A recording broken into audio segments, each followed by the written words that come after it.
Thank you for joining us wherever you are. This podcast episode is brought to you by the Old Ways Actual Play team. This actual play uses the 5th edition Vampire the Masquerade tabletop role-playing rules by World of Darkness. This actual play is performed by adults and in an adult setting. Listeners should know that this podcast is intended for a mature audience and will include strong language and mature themes. All content, including names, places, events, companies, and so forth, that may bear resemblance to entities living, dead, or undead is strictly coincidental.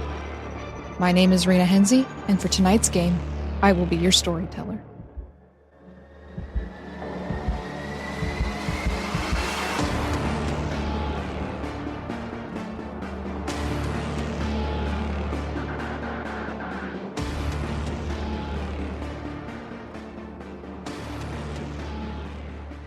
Good evening, and welcome to another episode of the Old Ways Podcast's Blood Moon Rising, our Vampire the Masquerade Chronicle. We hope you are enjoying whatever time of year it is for you, and that you are enjoying our San Francisco by night. Our coterie is dealing with the ramifications of some rather bloody and deadly events from our last session, and we're going to see what the fallout is for everyone. But in the meantime, we need to do introductions. To my right. Hi, this is Mike. I'll be playing Marcus Voss of Clan Bruja, and as has been said many a times, I will be turning to a coterie mate and saying, "Would you like to see a dead body?" So many dead bodies. This is becoming a habit, Marcus. And to Marcus's right. Hi, this is John. I'll be playing Vince Markovich of Clan Tremere. Vince is doing perfectly fine. Thank you for asking. Nothing traumatic happened to poor baby Vince last session at all. Nothing whatsoever. And to Vince's right.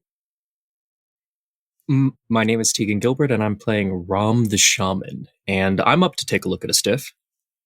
In so many ways. And at the end of the table.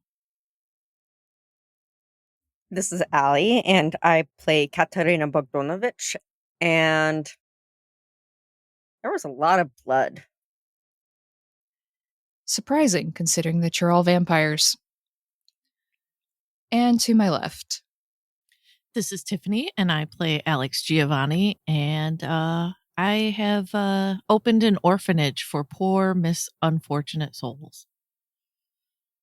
Well, souls might be a bit of a metaphorical term here, but you've definitely taken in your fair share of strays.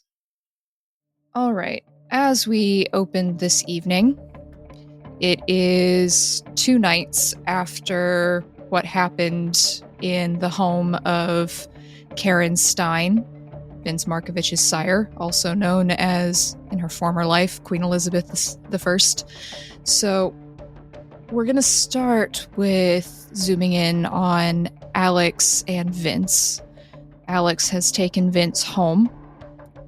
And how has Vince been handling this?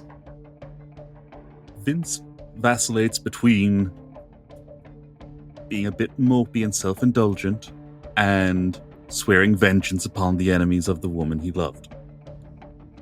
Even though he realizes she probably didn't really love him the way he cared for her. So, Alex, you have a mopey and profanity-laced and very emo young Tremere wandering around your apartment, as well as a young Ventru who's having horrific nightmares. How is Alex handling all of this? Trevor's probably locked in a closet most of the time because don't want him acting out at night or during the day, I should say.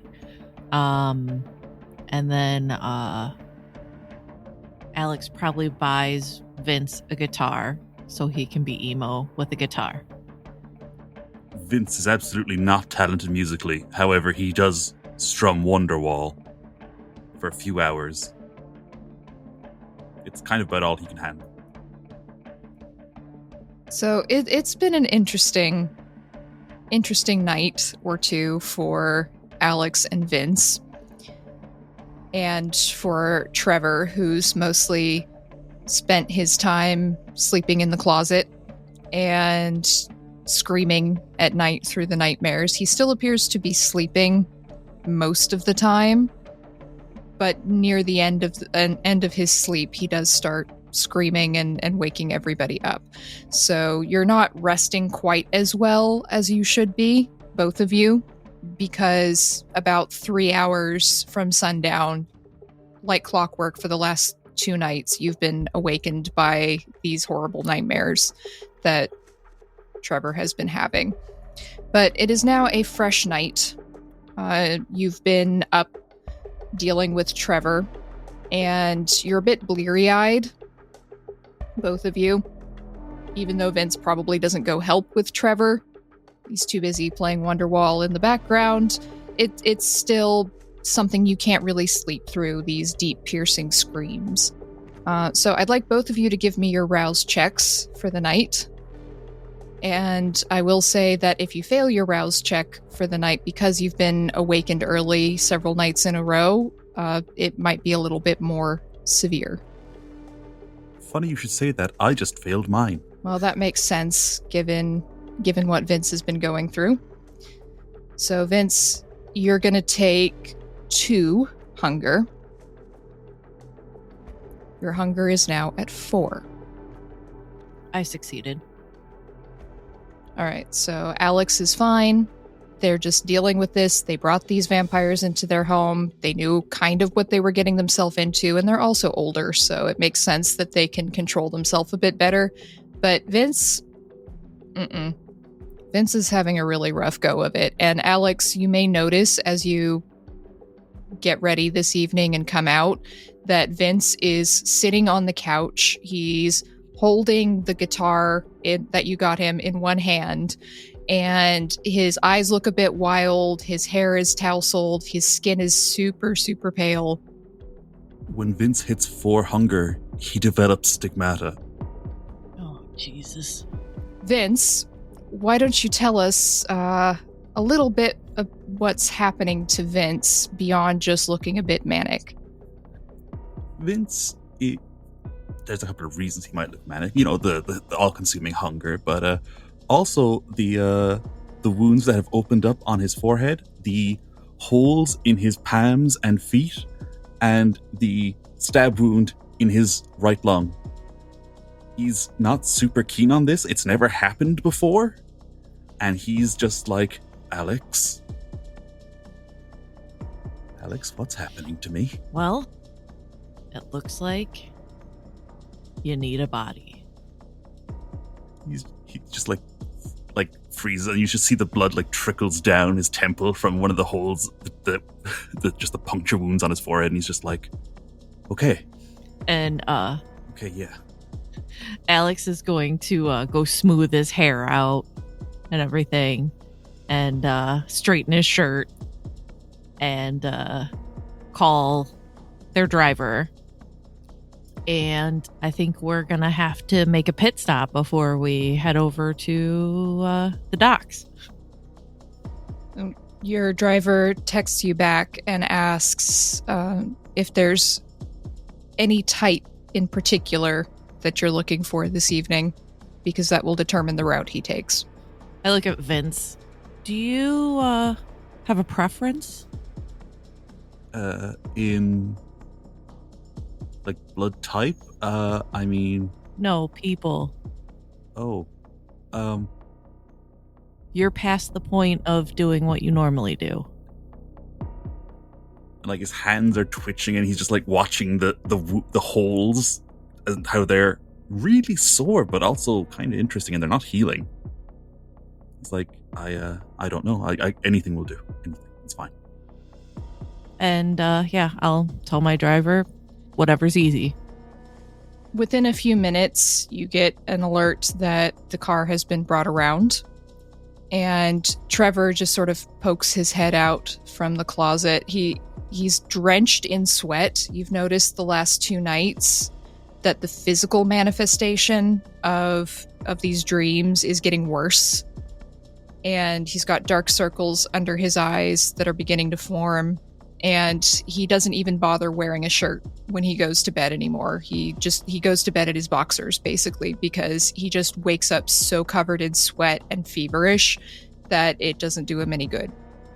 And he just mutters, "I'm gonna stay here. I don't trust myself around anyone right now. I had a meeting, but I can't. I can't do it."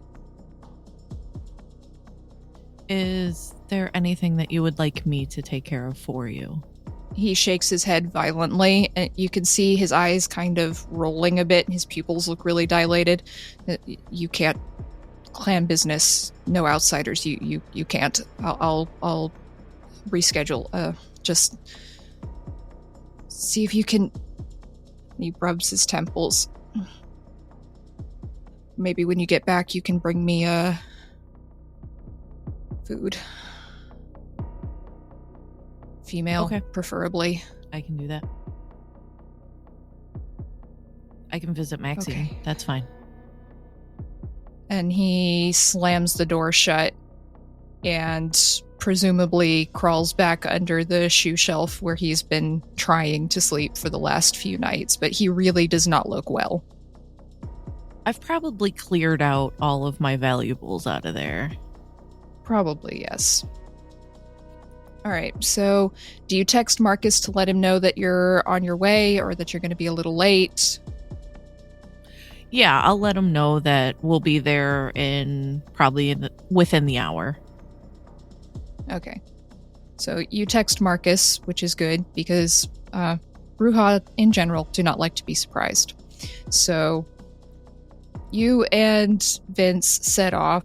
Your driver doesn't even raise an eyebrow at Vince's unconventional appearance. He's been well trained and he's very much used to all the shenanigans that go on. I mean, Trevor did eat someone in the back of the car just a few nights ago, so this is hardly the strangest thing that he's seen. And you take off driving, and he takes a back route into one of the more, say, rundown streets, one of these back alleys, and your car causes a bit of a disturbance because it's not the kind of vehicle usually seen down here. You see some strung out druggies kind of looking bleary-eyed with some kind of interest, maybe hoping for someone to deal them some more. You have a couple people who try to run after the car, hoping you're maybe looking to score. And there's a bunch of kind of ramshackle old homes that have never been renovated. You see some dirty children poking their heads out with curiosity and some very emaciated, dirty animals wandering up and down the street. This is not the side of San Francisco that it likes to present to the world, but this is where you can thrive when you need it.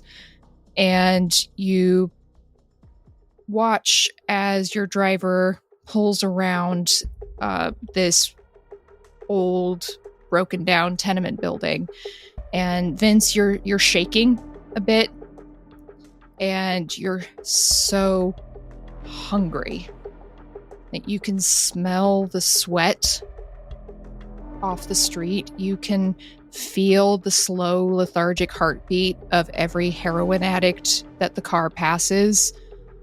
You even find yourself turning your head to look at these teenagers and these preteens as they peer out at you from behind broken windows, and you hate yourself for it. But they just look so good, Vince. And your hands start to shake more as the car pulls into this abandoned lot. There's one street light covered in dust, and there's what looked like maybe a tent city further down. You can see the edges of it, and broken bottles all through this parking lot. And a young woman in her 20s, maybe, it's hard to tell. She's obviously addicted to something, and it's made her look a bit older than she probably actually is. Comes up to the window. She's got long, curly brown hair. She's got exaggerated makeup, wearing a very, very tight leopard print skirt that barely covers her ass, and a neon pink tank top and a massive tattoo across her cleavage. And she leans over to the driver's side window as he rolls down the window. And you hear this voice saying, "Can I do something for ya? Looking for a good time?" I'm gonna reach across Vince and open the door and push him out. Vince, you are pushed out of the vehicle into this dirty parking lot, and you stumble out, and you feel a bit feverish, even in the cold San Francisco night air.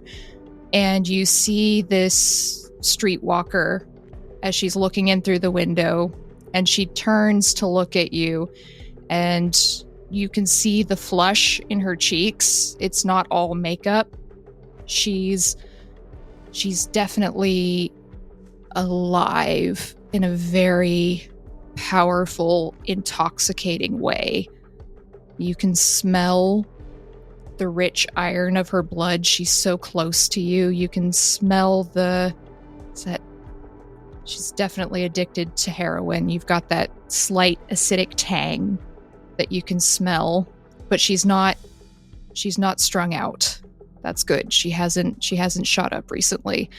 And you can feel her heart beating faster and faster.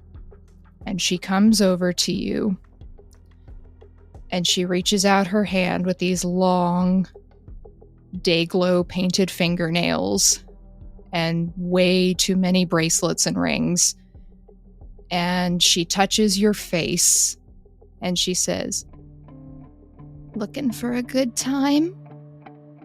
And Vince, you are looking for a good time.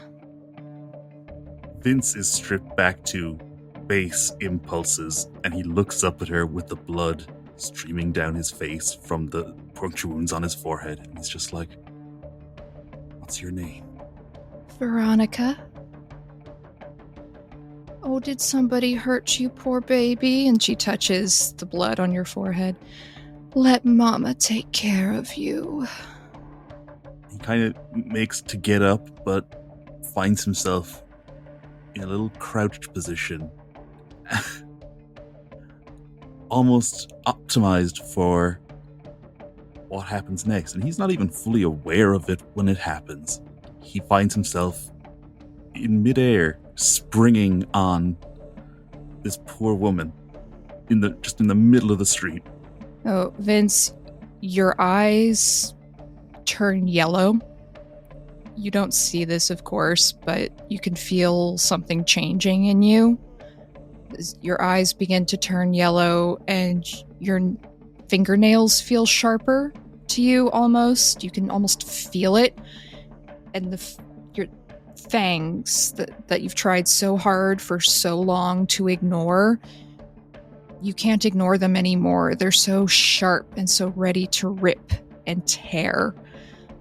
And you launch yourself through the air before Veronica has a chance to respond.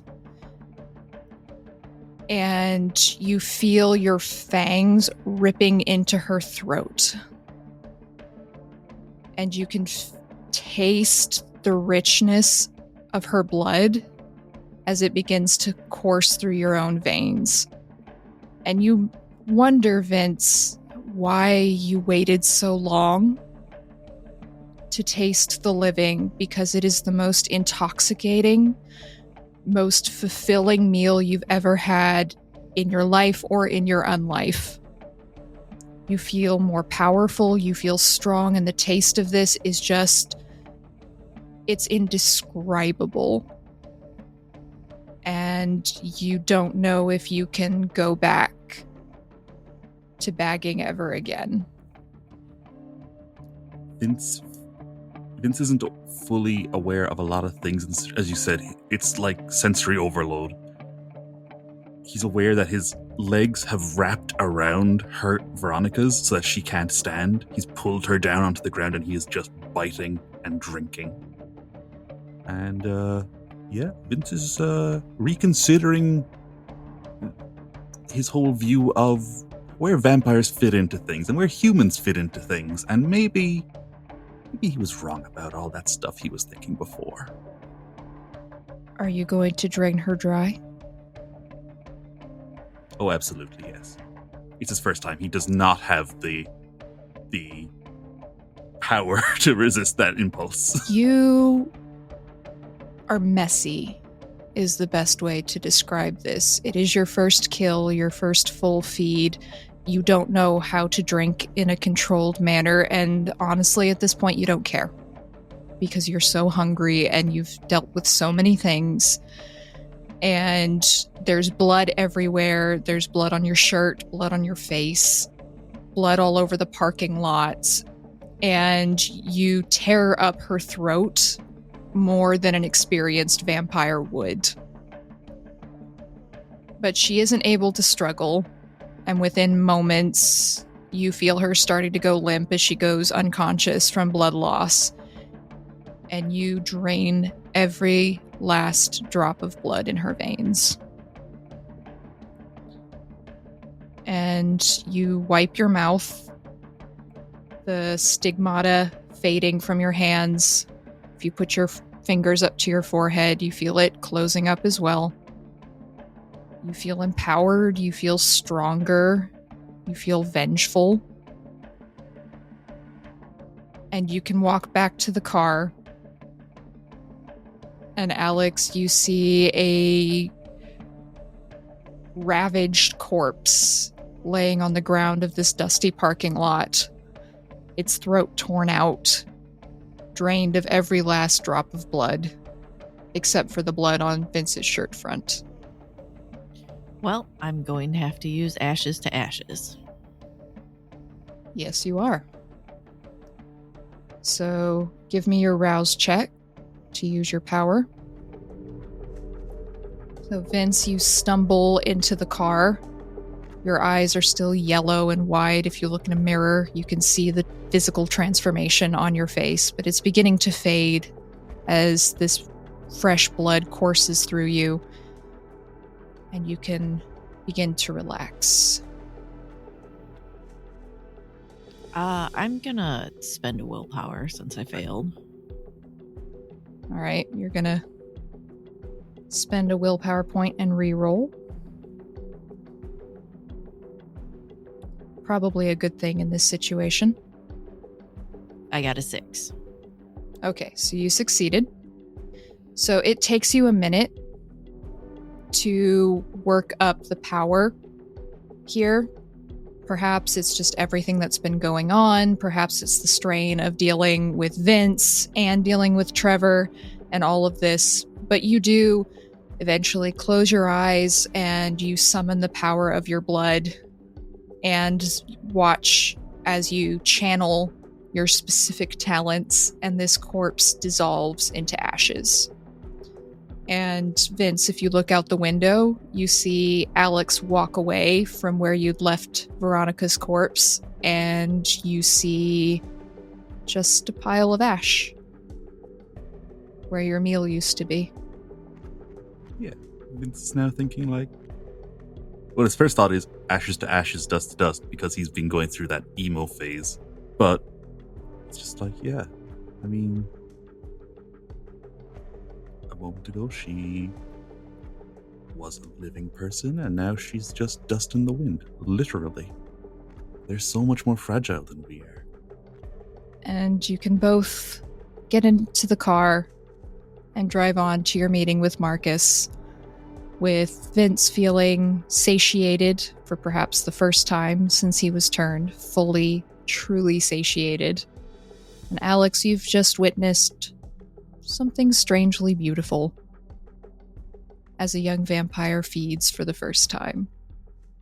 So let's change camera over to Marcus. So, Marcus, let's have your rouse check first off, as you Certainly. awaken to some new evening events. Yes, last night was such an interesting night. It really for was. so many reasons. Good. Marcus passes his route checks with 8. Excellent. So you're feeling perhaps a little on edge after what happened last night, but also this is good. You've got a strange ally perhaps, but an ally nonetheless. And who knows what the night will bring. So what does Marcus do for the evening as he's waiting to show a dead body off to Alex? Well, we'll check in with our business associates downstairs just to get the pulse of the evening events. I'll ask if there are any messages waiting. And Marie is, as usual, at her desk. She's a lot calmer tonight. She's had time to really get used to the past few nights, and she trusts that you've taken care of everything with the police, and since no cops have come knocking at her door for an interview, she's a lot more relaxed. And she just says, I mean, not much happening tonight. We've got that maternity leave case coming up next week. That one's going to court, but we're going to win that. I mean, it's 2022, for fuck's sake. We're going to win that. But, I mean, it's pretty quiet tonight. It's Greg's night off, and Lord only knows how much caffeine he's imbibing. But he said he was going to visit his brother in Fremont, so I don't think he'll be in contact, but if I can call him if you need him for something. But I think we got it. I don't think so. I look around. Is the office relatively quiet then? There's no one else here other than Marie. She's like, I sent Phoebe out. She missed her lunch break at her day job, and I told her that she wasn't going to be working with no food, and I told her to take 2 hours. I hope that was okay. Certainly. It's important that you look after the staff. It's what I would want. Well, when you're hungry, you can't really do your best work, right? I smile. You're so right. How late are you planning on being here this evening? Well, I usually clock off at 11. Do you need me to stay later? I have some matters to attend to. I'd like to know if you have any objections to working a slightly split shift tonight. No, whatever you need. Go ahead and clear out until, say, about 11. And then come back for a few hours. There's something I'd like to discuss with you. It's very good news. She smiles a bit. She takes off her blue light glasses and puts on her regular glasses. Okay, there's an all-night coffee shop I've been wanting to try out, and I can go work on my novel, I guess. Oh, you have a novel? Yeah. She looks a little embarrassed. It's just urban fantasy kind of thing. Just been in my spare time.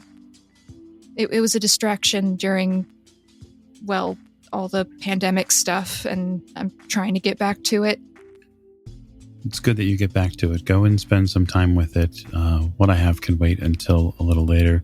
Text me when you're ready, just to make sure everything is set here, okay? You got it. And she packs up, turns off her computer. She hands you a folder for the maternity leave case in case you need to look at it for later. And she says, I'll text Phoebe not to come back then. And after her lunch break, she can just go home. I'm sure her girlfriend will be very happy. And I'll see you later. Wonderful. We'll see you then, Marie. Thank you. And she heads out, grabbing the last cup of decaf out of the break room as she goes. It's okay. I have something else in mind. So now that I've cleared the house out or the office out for the most part, I am going to go and prepare the freezer. Just so that way we're ready to look at it. I'm not probably going to spend a ton of time staring at what's been changed, given the rather direct viewing I had of it at the time. But yeah, I'll make sure that everything is ready to go for when Alex shows up. And I'm going to do maybe a little historical reading while I wait. Now, there's certainly more room in the freezer now than there was when you first put the body in here, so it should be fairly easy for Alex to work in. What kind of historical reading are you doing? I'm probably reading a little bit up on, we'll say, 11th and 12th century historical crusade items, especially. Maybe take out the coins that I've liberated and inspect them a little bit closer. Try to get a better idea of their make. Mm-hmm. And then maybe even some of the paperwork seized from the office as well. I'm not familiar with Greek or Latin, but I think I have a solution for that in the making. But that doesn't mean that some of the other files which I took couldn't be also interesting. Some of the political stuff that was taken from the office. Mm-hmm. So if you're looking at the coins, give me academics plus intelligence. And you're going to need 3 successes here because you didn't really study Greek, Latin, any of that stuff. So no, I went to school, but not for that stuff. No. But maybe you'll get something. Maybe. Oh, I have a 9, a 9, and a 6. Excellent. All right. So with your 3 successes, you spend some time with these coins and you've been thinking about them ever since you liberated them from Felix Conrad's estate. And you're fairly certain that these coins were never actually circulated. Because even though they're old and even though there's obvious signs of age and wear, it looks more like the wear from someone.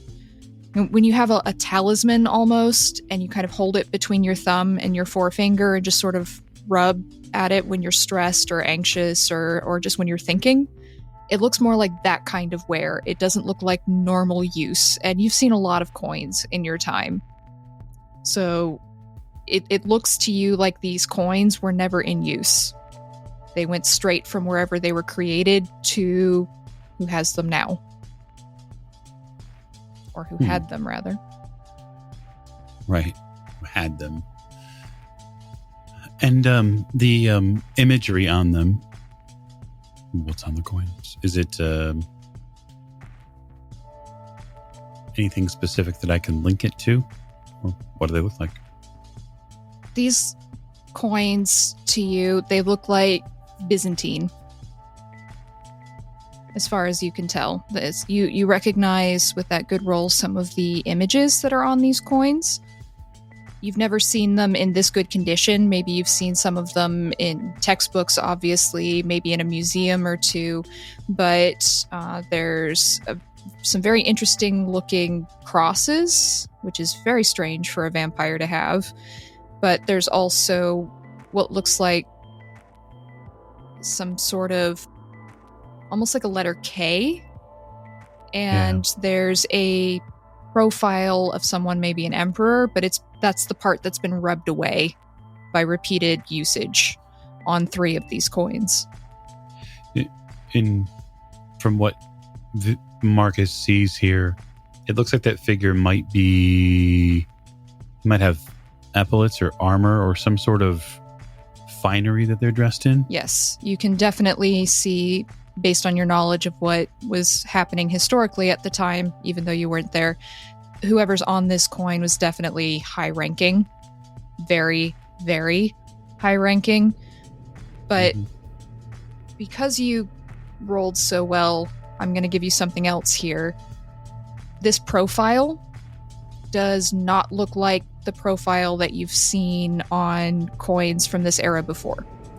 Usually they're fairly identifiable as an emperor or as a high-ranking general who would issue these in times of war, for example. This one's a little different. It's hard to say exactly what it is, because again, that profile on all three that has the profile has been partially rubbed away. But there's something bothering you about the shape of the face and maybe about the detailing on the shoulder part of this profile. It doesn't look like something you've seen before. It's obvious that these coins fit the stamping of the time, and they have the general look, but something is different. But you may need to talk to an expert or someone who lived through that time in order to figure out what that is exactly. Yeah, well, the oldest vampire I know, that at least I know of directly, couldn't help me out. The oldest vampire I know didn't know anything about them, unfortunately. I'm a little leery to go to my sire with it just yet, only because of the questions that would surround where I'd gotten them from. Absolutely. It would be a little difficult to explain to David Surrey how you got these and why you're holding on to them exactly. So, especially when you know that the Ventru are likely to be having a conclave at some point, considering one of their high-ranking members is now dead, you don't really want to be drawing that kind of attention to yourself at the moment. Certainly not. And then I assume that the paperwork, other than the Greek or Latin that's there, I assume then, since that's unreadable, I would just spend the time waiting for them to arrive, going over whatever local politics they had been going over. They had made some notes on multiple coterie members. Mm-hmm. And so I'm going to go through and really make myself familiar with what the Ventru know about us. Okay. And I will send you some notes on that in a bit, but you do learn some interesting things. So we will leave Marcus there for the moment and turn our camera over to Katerina. So, Katerina, you had an interesting night last night, and who knows how well you slept, so let's have your rouse check. That's 2. All right, so take a point of hunger. You're unsettled after last night. Last night was odd, and you also have the uncomfortable feeling that your doors are watching you. And I'd also like you to give me an additional D10 roll. 8. Okay, thank you. All right, so it is a fairly normal night, you think. You don't have any socialization invitations from any of your coterie members. You don't have any Malkavian theaters to be running off to. But you do find, as you get up this evening and as you're maybe pacing a little bit and glancing with an unfriendly eye at your new doors, you feel a bit uncomfortable. And it takes you a moment to realize it's because there's a card stuck under your door. All right, I'm going to go get my card. And the card has the clan symbol of the Nosferatu, the weeping tragedy mask, and that black and red star from the prince in the center. And then on the back, it just said, "Report?" ?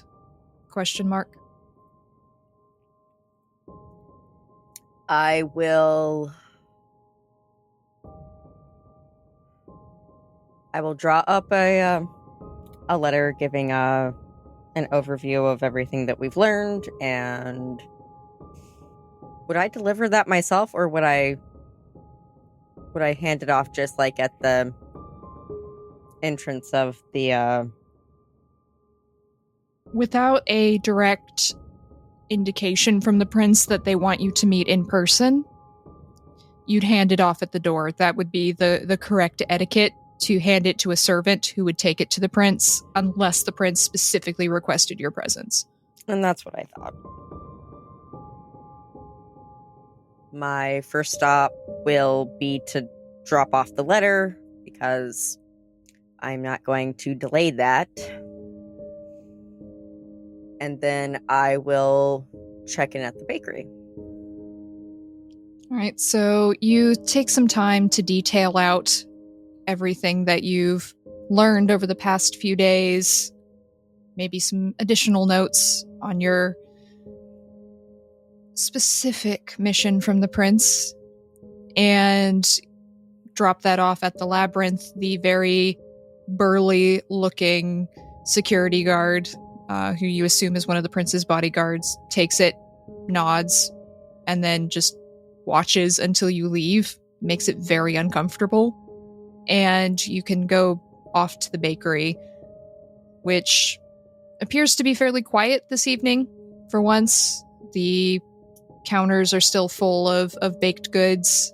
You see, as you walk up, there's one customer who's going out the front door, so obviously a mortal. And other than that, it looks pretty quiet. Fantastic. I'm not even going to worry about going in. If there's enough product that I don't have to worry about making sure Lucy's going to restock. But what I will do is go back upstairs because I have a phone call I need to make. Okay. So you go around to the back to your dwelling and go upstairs. And it's quiet. Still feel a bit uncomfortable in here. A little bit. But you can make your phone call. I am calling one Miss Vera Giovanni. So you put your call through, and after a couple rings, you hear Paula's voice on the other end. Hello, Katerina. Hello, Paula. Would it be possible to meet with Vera tonight?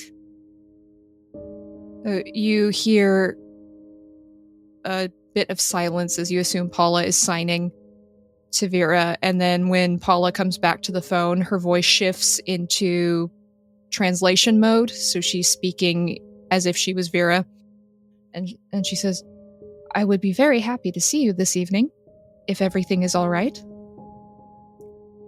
Well, when shall I... Where shall we meet? I am at home right now, if you would grace my dwelling with your presence. If that is uncomfortable, I can find somewhere else. No, that will do.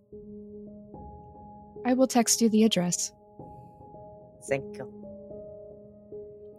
And you hang up, and then a moment later, you get an address. And it's definitely in the more wealthy end of San Francisco, which isn't surprising considering she's both a Giovanni and a Tremere, and she's also a fairly high-ranking one. And then as soon as you get that, you also get a dress code casual smiley face text message. Katerina does not do casual. That's not like in her vocabulary. So I guess I'll wear what would be considered more casual, but she doesn't really have a whole lot that's casual. Okay, so how are you dressing for this meeting? Probably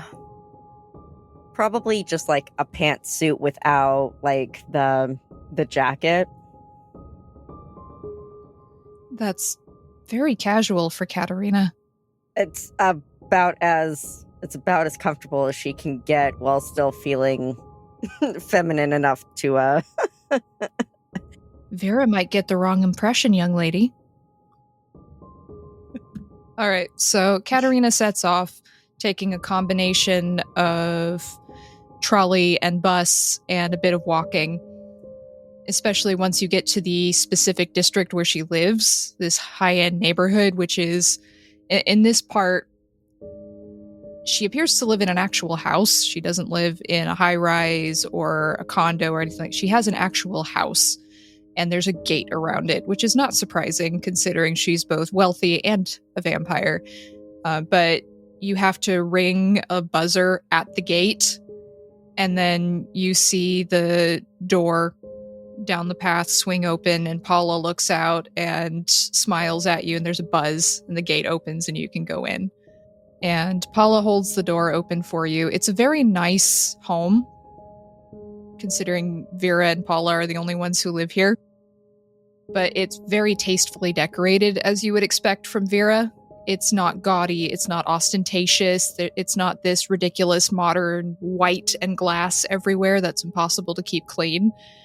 She has some very nice antiques. You can just sort of casually notice them as you walk in. All the furniture looks to be tasteful antiques, perhaps that she's owned for probable decades and centuries, or perhaps just picked up at local antique shops. But it's all very well taken care of.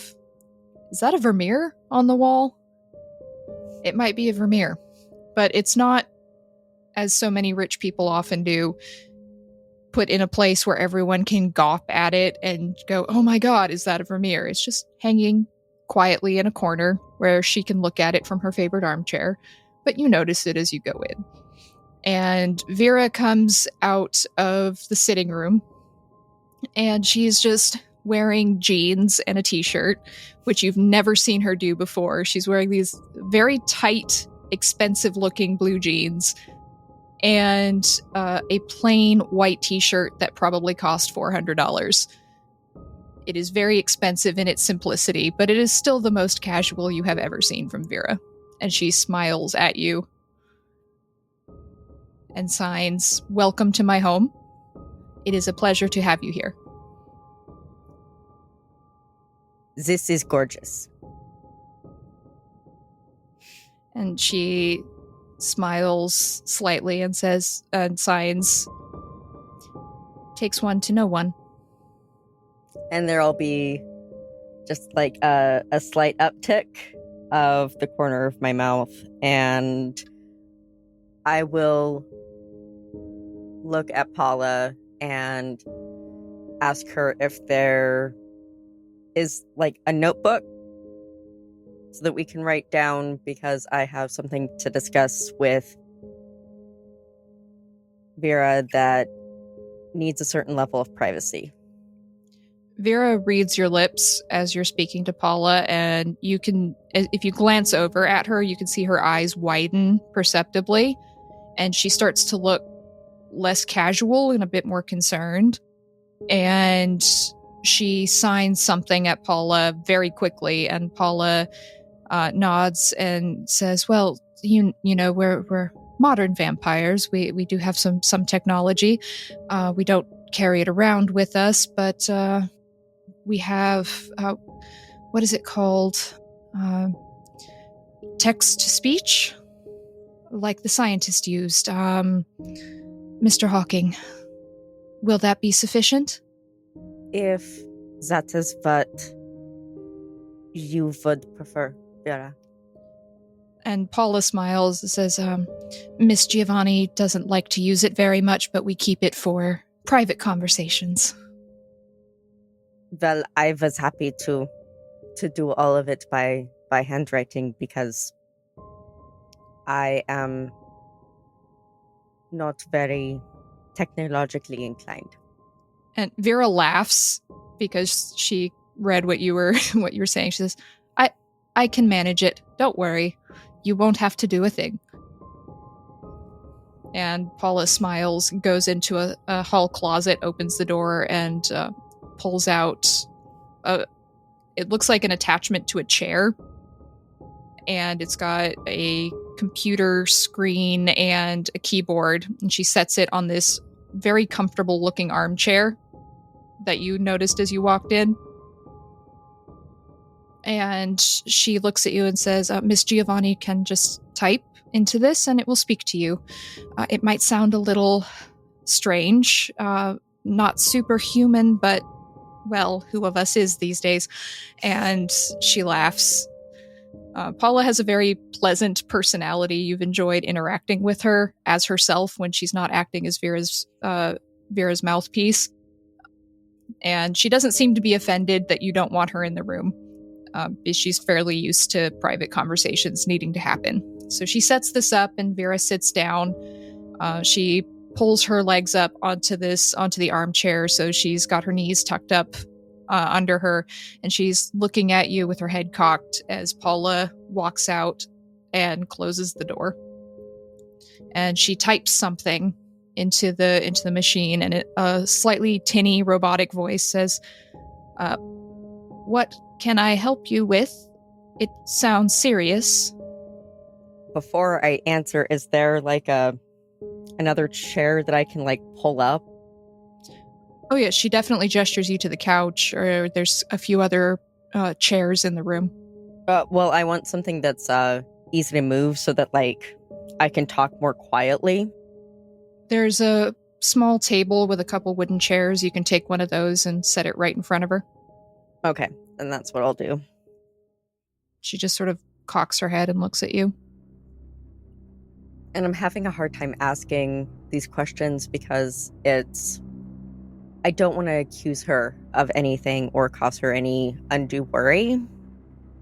But they're questions that need to be addressed because they're related to the investigation that we're doing. So it's a matter of how to phrase it without revealing too much. You seem worried. Well, remember when I asked to have you track down Alex Giovanni? Because I needed to speak to them? She signs yes. Well,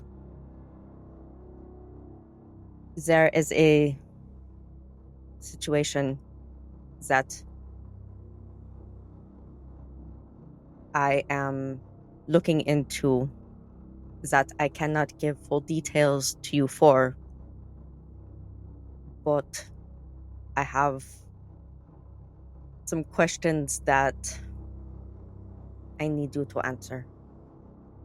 She tilts her head and looks a little puzzled and says, "I hope I am not in trouble." I don't think so.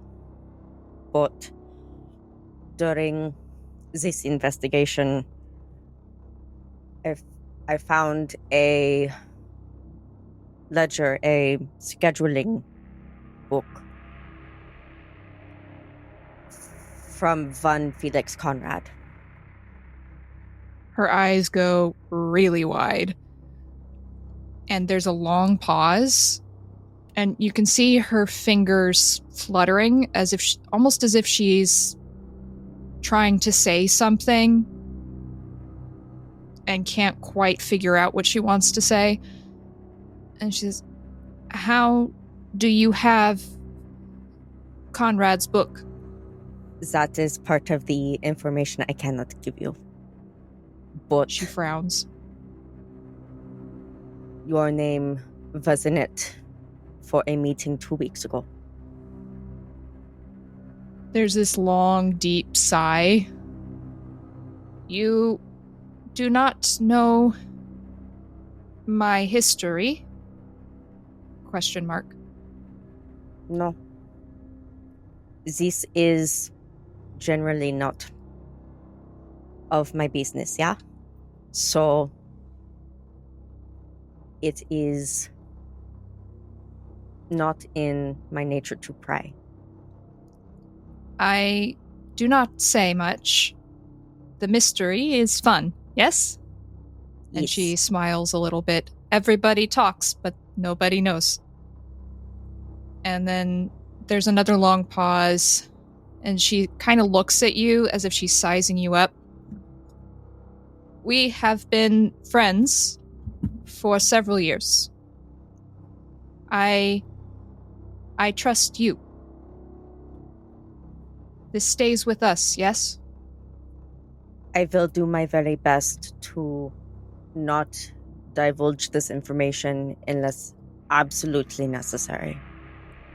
It will be dire circumstances if I reveal it. She nods slowly. I am much older than people think. I am 528. And I was turned when I was 22. But when I was embraced, it was not my family. From the name, you know. I was Giovanni, but my father was Giovanni, but I was born before he was embraced. You understand? Yes, I understand. We had in our family what you might call a blood feud with a Tremere family. And the Camarilla came in and they said that it was... She looks upset as she's talking. It's painful for her to talk about. They said we must exchange children to end the feud because it was a powerful Tremere family, and my side of Giovanni was very powerful, and my father's sire was very, very strong. And the Camarilla, they were worried about losing their hold in Italy. In Bologna. That is where I am from. And they did not want the fight. And so I was the only unembraced child in the Giovanni family there. And so this Tremere family, they sent one of their daughters to my parents, and my father turned her, and I went to this Tremere family, and they embraced me, and I had to stay with them, and I never saw my family again.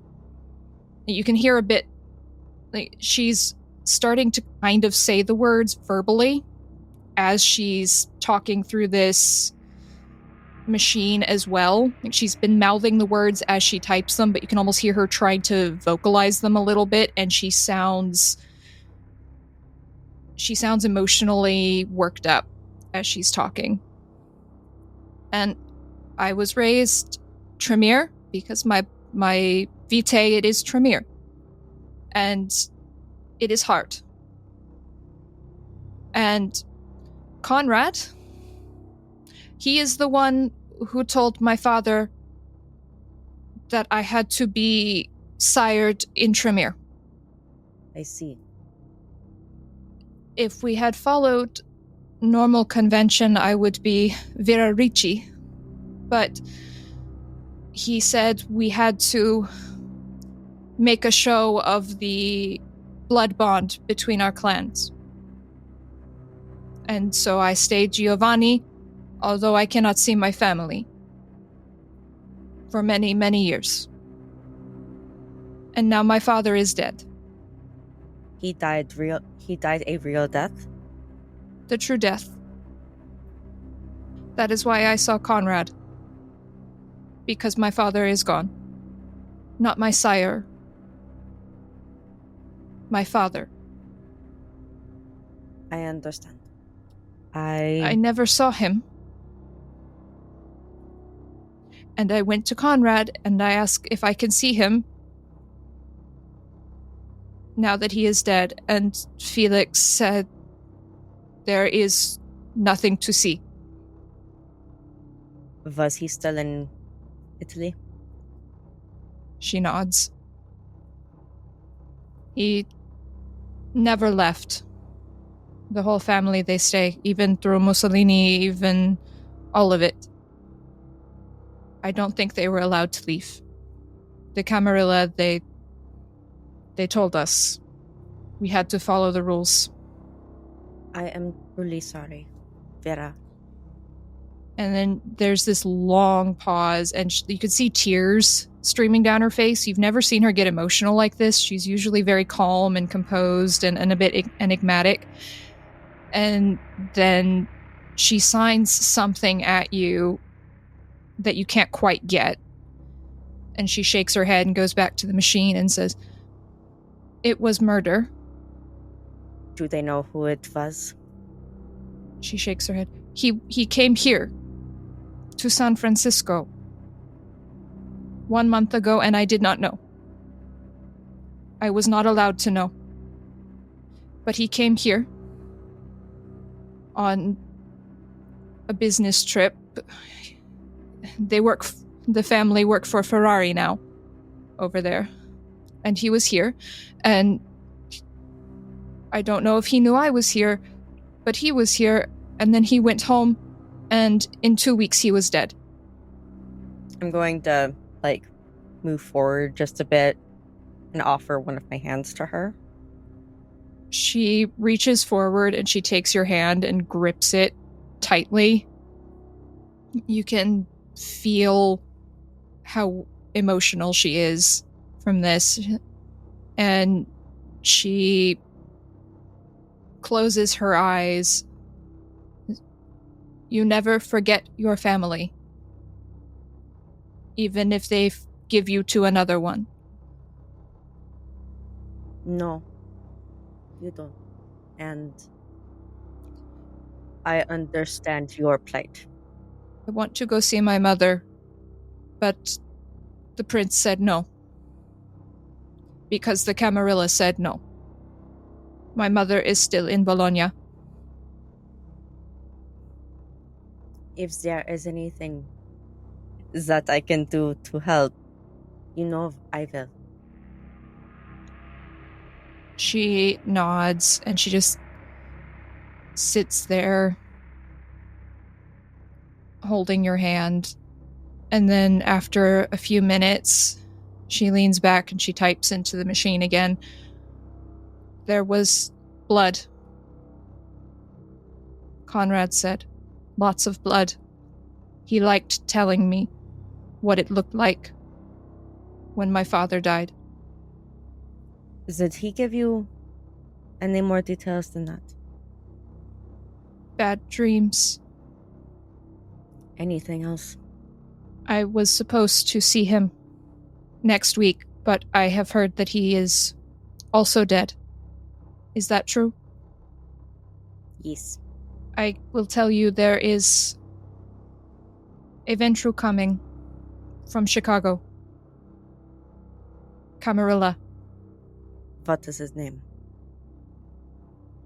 She looks down at her lap as if she's not sure if she should say anymore. Do you know William Mallet? No. She shakes her head violently. Very old. Very powerful. Camarilla, hundreds of years. I heard he is coming, and that is when I decided it must be true that Felix is dead. Because William does not like to travel. But he is coming. He is coming to San Francisco. Very well. Thank you.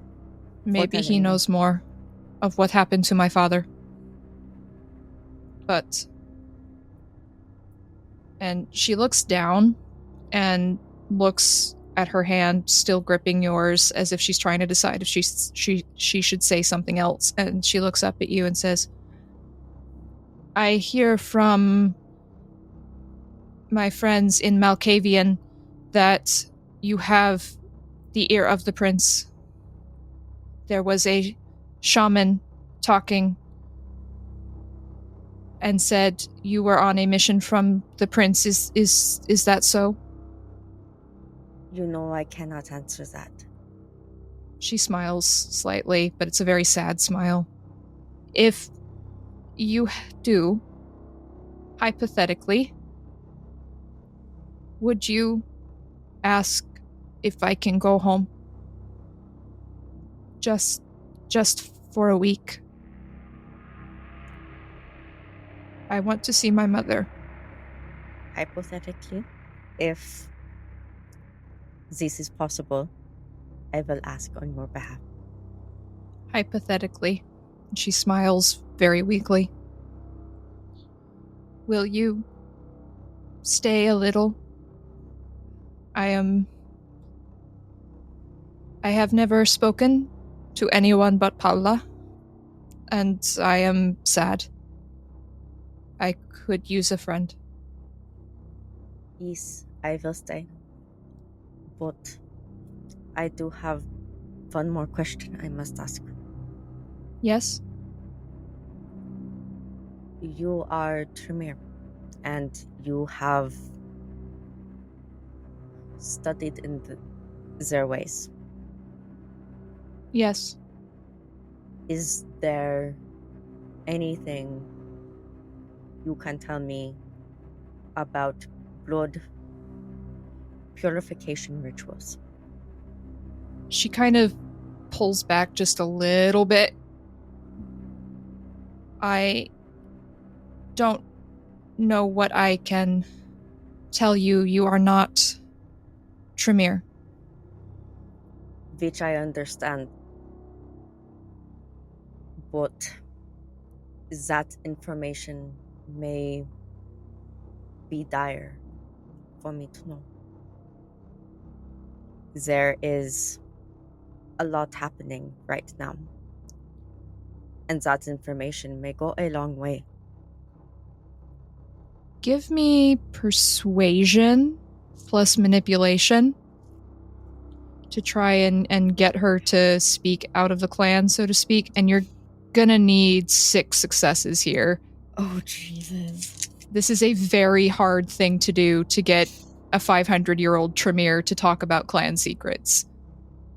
I have 5 with a critical.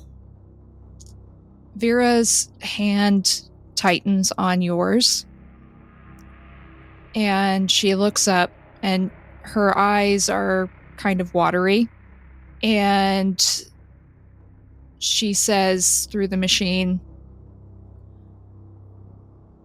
"You are my only friend, besides Paula.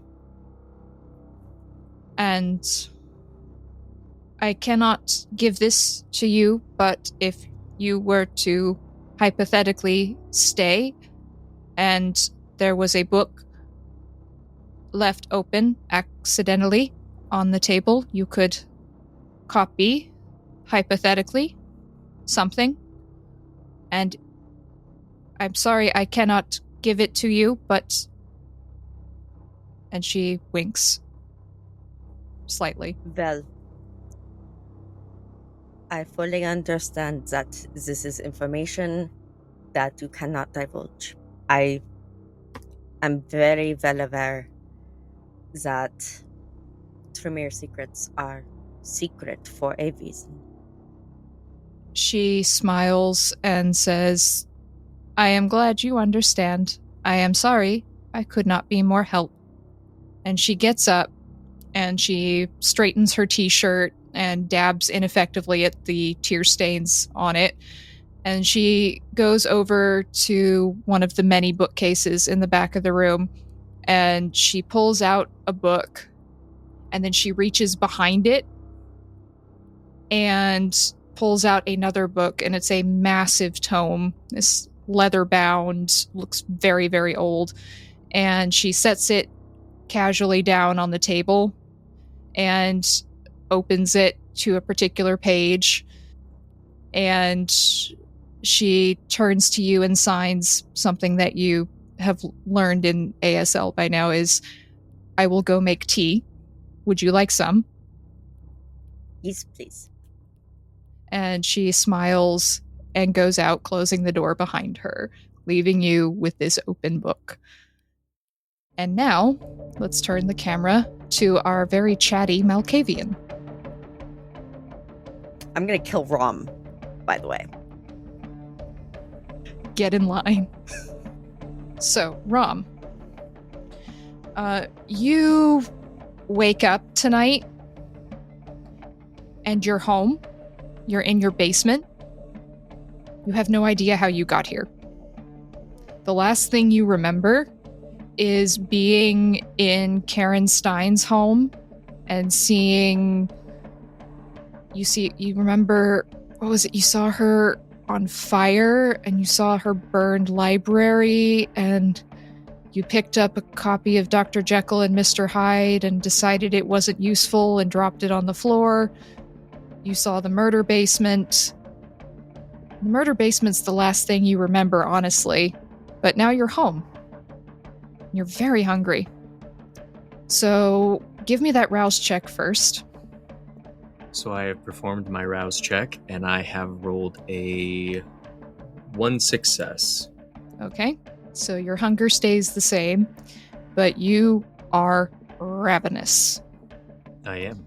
So you're not going to go into a frenzy right now. You're not going to go tearing through your tribe looking for food. But you are starving. Your head is pounding. You didn't even know Malkavians, vampires, any undead could get hangovers, but that's what it feels like. It is the worst headache you have ever experienced. And you can feel... You feel a tremor. What is that? And then you realize you're feeling the heartbeats of all of your tribe members in the house above you. And you're so fucking hungry. So, what is Rom going to do about this? And Rom is not super in control at the moment because he's feeling a bit manic. Absolutely. Rom is a creature of habit. After a few minutes of frustrated stretching, I'm going to go up and I've got to check the logbooks. I have got to see if we have somebody on the ledger for tonight, somebody set up for a session. Because yes, you're absolutely right. I am famished. So you go upstairs and you're looking less composed than normal. Even you, with your mastery of the mind, you cannot keep yourself looking completely composed. Your hair is a bit out of place. You've got strands sticking out from your top knot, and your face is a bit drawn. Your cheekbones are standing out more strongly, and your eyes have a slight yellowish tint to them. And so you make your way up the stairs, and Preeti is sitting at a low table on the floor, her legs crossed under her, and she is taping up a box and writing an address label on it. And she looks up and goes, "Oh, Master Rom." She puts her hands together and bows and says, "We haven't seen you in several days. We didn't even know if you were down there. Is everything okay? Eric was so worried." Yes, everything is fine. I had business that I needed to attend to. Do we have anybody currently scheduled for... anyone currently scheduled for treatment this evening? Or do we need to call up with some cancellations? See if... She pulls out the ledger, the paper ledger that you use, and she starts looking through it. We had a couple cancellations tonight, but Mickey's still coming. Mickey. I mean, do you want me to cancel for him, or? No, what was his, let's see. What was his... And I'm trying to remember, Rom is trying to remember what Mickey's scar was, what they were getting treatment for, what blemish or they were trying to remove. You remember Mickey, right? He's coming in for the car accident recovery, the scars? Yes. The chest? Absolutely. Mickey. Now Mickey yes, I Woodburn, remember. Right? She's Yes. looking genuinely concerned that you can't remember things. Rom is genuinely concerned that he cannot remember certain things. I'll go set up the studio. There was that beaded area that was off the main room, I believe, that we mentioned last time. And I'm going to go in there and just rummage through the trays and everything, making sure that I've got everything that I needed, because I don't want to interrupt this. I don't want to interrupt this process. I need to make sure that there is the little iPod set up for music. I've got the little barrier so the individual doesn't have full view of everything, that I have candles, that I have the tools that I show them that I'm going to be quote unquote using in this process of to fix some of their to do a treatment for scar removal. And I'm going to nervously go through all of that and just make sure I have everything ready before the individual arrives.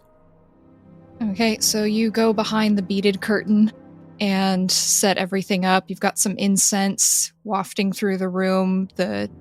You've got an old massage table that you've repurposed into your treatment table. And you set up the curtains. You can pull a curtain across the top of the chest so that your patient, quote unquote, can't see what you're doing, because most of them prefer not to anyway. And I have to fake it with the near-aisle gloves and everything that I don't need as well. Exactly. So you get everything set up, and it takes you long enough that you're able to kind of block out how hungry you are as you're preparing, like Dexter style, for your feed. And you hear, it feels like just a few minutes, but it must be at least half an hour. You hear a from the curtain. Master Ram, he's here. I swing around. Yes, good. Mickey. This older man in his 50s comes in. He's got gray hair and very sunken kind of blue eyes. He looks very tired. He's walking with a cane, but you can see from under his shirt, even stretching up to the neck, there's a mass of scar tissue. And you remember when you had your consultation with him, his whole chest had been partially caved in a car accident, and it took a lot of reconstruction. He's very sensitive about the scar tissue all over his chest, and he's hoping that you can help him. And so he comes in and he looks around nervously and says, hello, Ram. Sorry, should I say Master Ram? Is that what you say in these places? No, you're fine, Mickey. You're fine. Go ahead and take a seat. How is the, Ram tries to remember if Mickey's married or has kids. Yeah, his husband is named Adam, and their 2 children are off at college. Oh, how is Adam? Is Adam doing well? He's okay. We've got the online store up and running now, so he's just Good. taking care of that most of the time. And while I mope around the house, he smiles weakly. Good. Go ahead and just sit back, get comfortable. What area are we working on today? You could start here, and he points along the side of his neck, going down to the top of his chest. It's what you can see when I'm wearing a shirt, and he laughs half-heartedly. As you can see, people look at it in the street. I could see people staring, and whenever I go to the gym or anything, people look, and I don't like it. It makes me so uncomfortable. Absolutely. I can understand. Let's see what we can do about it. So I'll go ahead and take Mickey, and he can sit in the chair, and I'll go ahead and give him, I have a selection of audiobooks, some audio and everything he can select through and get him relaxed and calm and everything. I have a special pair of tinted sunglasses, as if I'm going to use some sort of laser device or something, and I give him that, and I relax him in the chair, set everything up, and then I say, I'm just going to do a little bit of examination here. You might feel a little prick for just a second, but that's just anesthetic. Rom is distracted at this point. He's distracted. He's just trying to get Mickey to relax so that he can attempt to feed. And he knows that, he has to control himself enough that he can feed enough. The individual is expecting to be a little dizzy afterwards, but he has to ride that line. And hopefully the result is a small patch of scar tissue around the feeding area, a little smoother than it was before. So you settle Mickey in. He looks nervous, but as you remember from your consultation with him, he's tried pretty much everything in traditional medicine to get these scars to go away.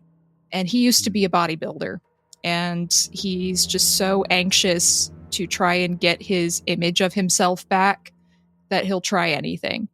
So he closes his eyes, he puts on an audiobook, and it sounds like he's listening to Stephen King's The Stand.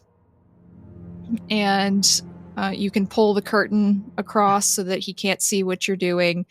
And the incense is getting a bit stronger in here. And you put your gloved hand on his neck where this scar begins. And that's when you can feel the heartbeat under your fingers. That's fantastic. And I think you're going to need to try to resist a feeding frenzy here, Rom. It's been so many days since you fed, and you're so fucking hungry.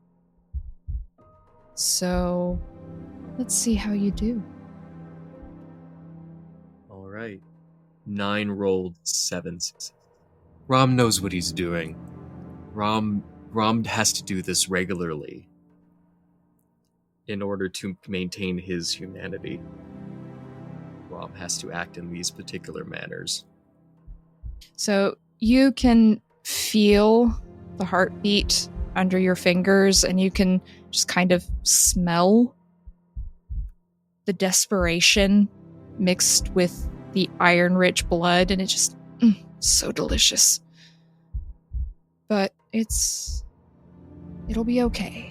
You're not going to drain him. That's not what we're here for, you remind yourself. We're going to try and help him. And are you feeding from his neck? Yes.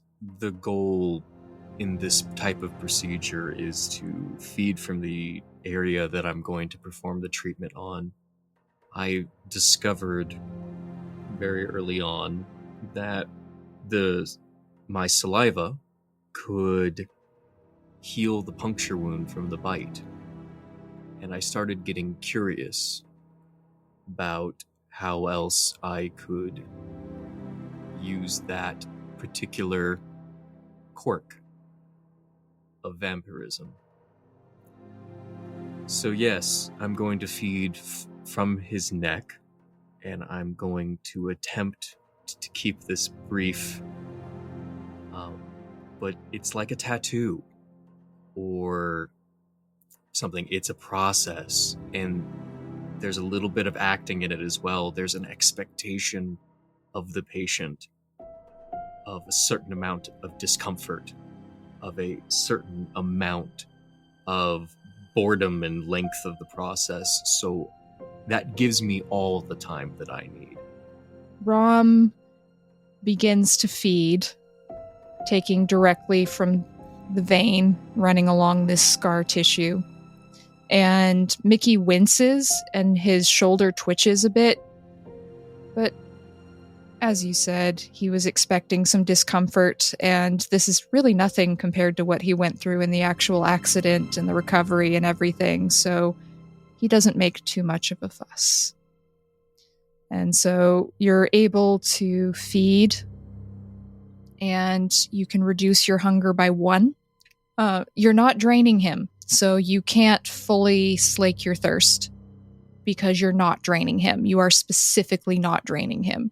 So you can reduce your hunger by 1. You're feeling a little bit better, but oh man, still kind of peckish after that. But we will leave Rom feeding on Mickey as Mickey listens to Stephen King and has no idea what's going on.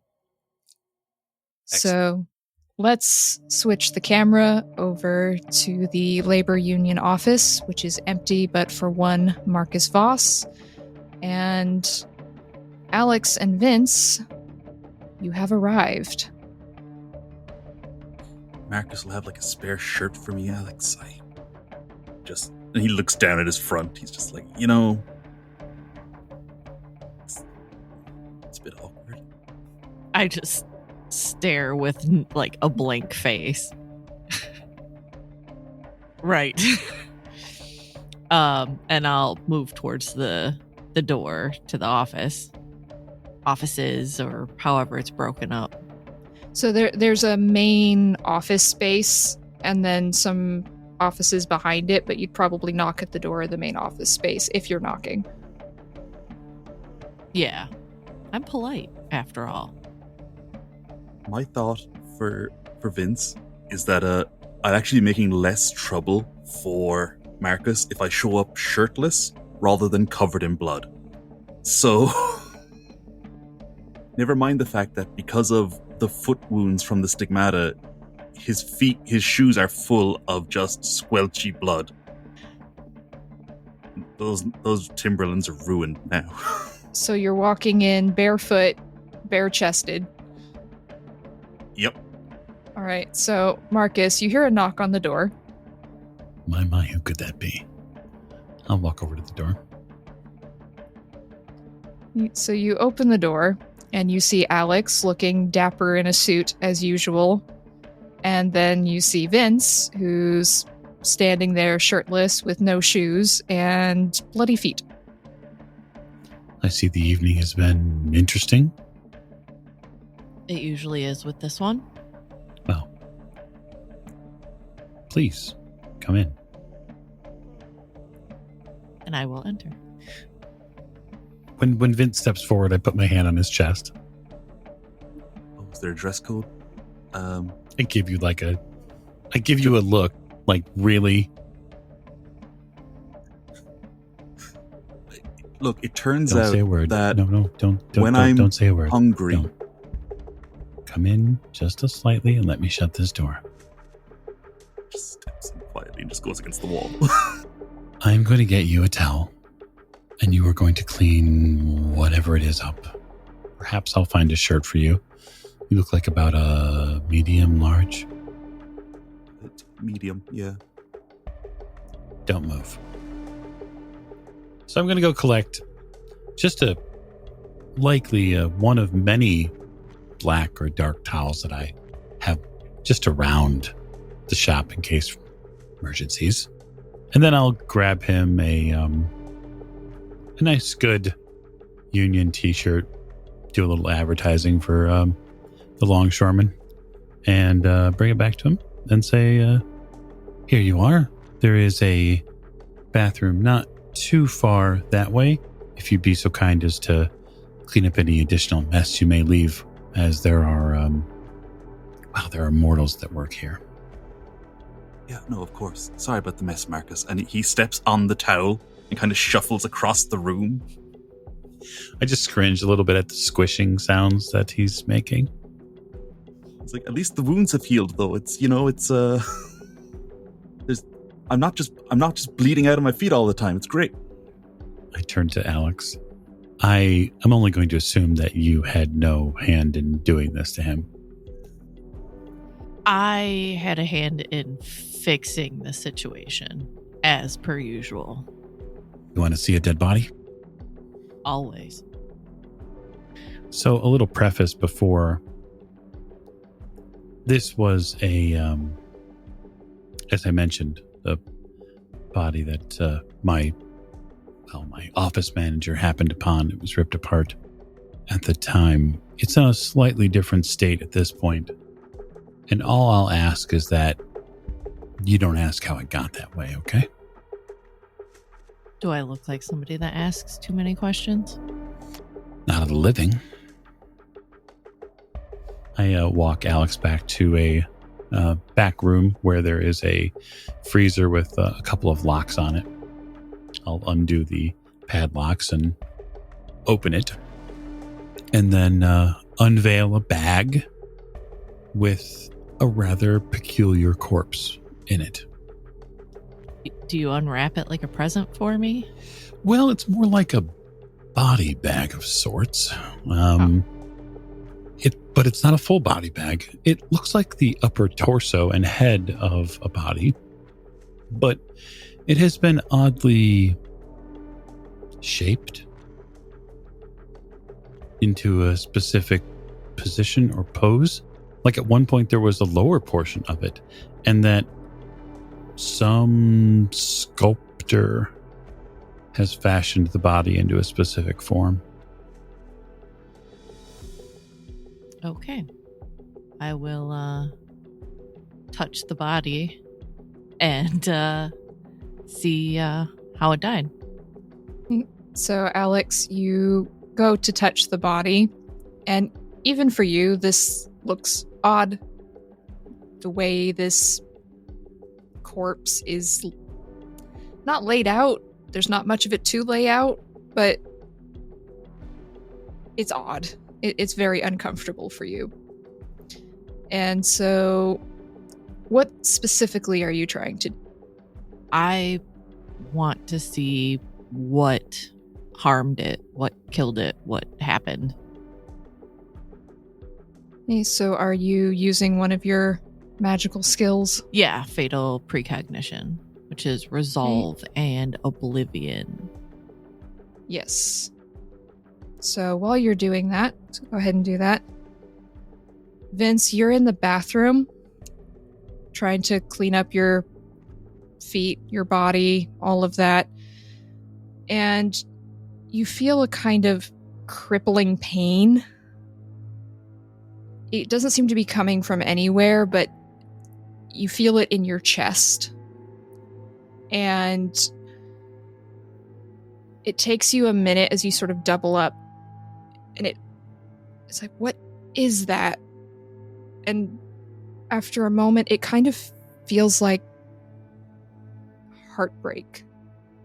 The last time you had a breakup with a significant other, when they left you, that's what this feels like, that kind of crippling pain in your chest, that emotional pain that is so strong it becomes physical, where you feel like your heart is literally breaking into pieces. As you look down at this blood on this towel and the blood on your hands now that you've been cleaning, and you look up in the mirror and you see a tint of blood around your mouth, and your whole body begins to convulse and to shake as the reality of what you did just 20 minutes ago is beginning to sink in. You didn't have time to think about it when you were feeding or just after, because you were hungry. And then you had that flush of power when you were done. But as you look in the mirror and you see yourself, all you see behind your eyes is the corpse of this prostitute, this poor woman who was doing what she needed to do to provide for herself. What was her story? Why was she there? What led her to this? You have no fucking clue. But you do know that you just murdered her. And no one will ever find her. Her family, if she has one, will never know what became of her. You have made her one of San Francisco's invisible women. And that hits you like a punch in the face. And we're going to reduce your humanity by 1. As you stand there staring at yourself in the mirror with the knowledge that you, Vince Markovich, are a murderer. And we'll leave you there as we go back to the other murder. So, Alex, how did your rouse check? Poorly. So, would you like to spend another willpower to... I did that too, and it didn't go well. So, I guess I'm going to use my investigation skills to see if I can figure out how this corpse became the way it did. And if I can't, then I'll try again some other time. I don't know. But All right. So, Alex, you're standing there and you're trying to summon your power like you did with Luther. Right? You're trying to summon this blood power of yours to speak to the dead, to find out what happened to this whatever it used to be. And you can't. You don't know if it's because you didn't feed tonight, even though you're not feeling super hungry. You don't know if it's because of the condition this body is in, which is something like you've never seen before, but you're struggling to use your supernatural skills. And so you resort to more mundane skills in this way. So if you're going to do some investigation, give me investigation plus intelligence. And what you get will be based on how many successes you have. Can I see Alex having an issue in some regard? Do they seem frustrated? I don't know if they let on emotionally at all. not usually, if I can help it. Okay. But I might seem a little frustrated, like a furrowed brow. And the only reason I say is like the test, the redoubling of effort, all of that might let on a little bit, even though you're Alex is very composed. Well, you can, even if they don't let on what they're feeling, you saw them use their power when you were at Luther's apartment, right? And so you see that it's not going the same here, because what happened with Luther's corpse was they went rigid, right? Their eyes kind of went milky and they just started staring into space, and that's not happening here. They put their hand on the body and no physical change happens. That's probably all I say. I got 2 successes. Okay, so with 2 successes, that's not a basic success, but it's a little bit better. So I'll say what you learn from this body as you're inspecting it. You walk around what's left of this truncated corpse. You look at it, investigate, check the eyes and everything. Number 1, this is not how the body was found. You can tell this is not what it looked like when it was killed. You can also tell just from what's happened to the torso. It looks like it was ripped open and the entrails were pulled out of it. You can tell it was done by fingernails. This was no knife or axe or anything of that sort. These were fingers. And you can also tell this corpse is mortal. Not werewolf, not vampire, none of those things. This was a human. Well, I'm assuming that since I cannot specifically see how they died, it's probably because this isn't how the body was found, or how this body was when it died.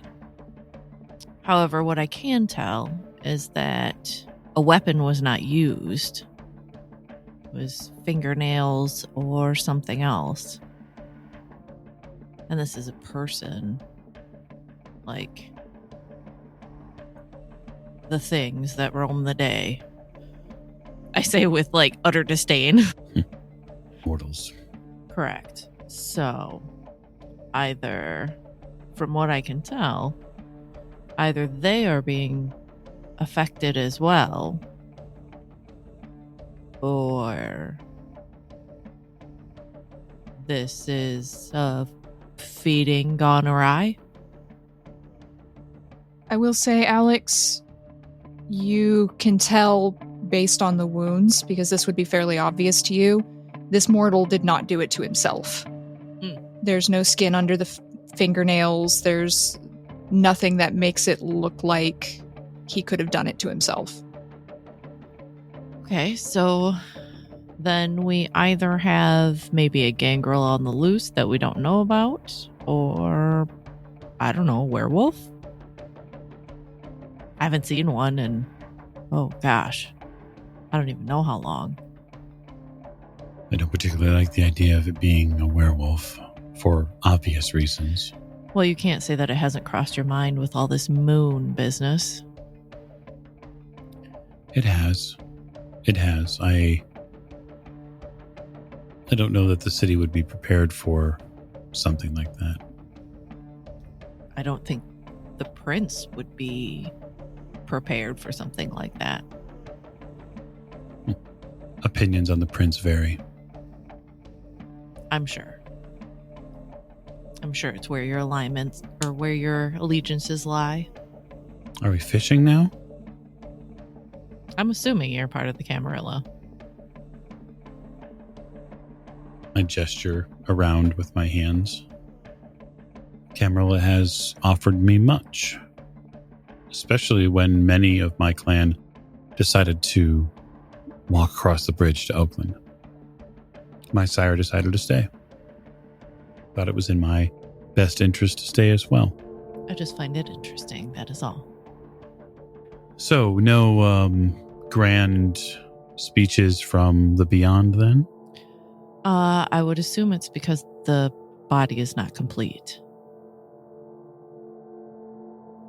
Well, I can tell you with certainty that you won't be getting the lower half of it back. Okay. I'm just telling you, this is it.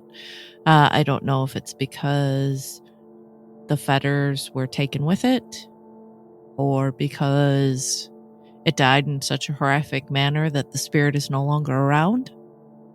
Well, it's a loose end for now. I don't know how long I'll hold on to it. Obviously, I'm not in the habit of keeping corpses. Well, obviously, we also need to be aware that we may find more and follow up with them. And maybe if we can find one intact, we can find out what happened. Which is why it's good that you came and looked at it. In case we happen upon another, we've both had a longer look at it. Correct. So, we should check on Vince. As you say that, you hear a loud, piercing wail coming from the direction of the bathroom. And that is where we will leave this episode. Thank you, everyone, for joining us this evening, and I hope you will tune in next time for more death, blood, and murder. Thank you, and good night.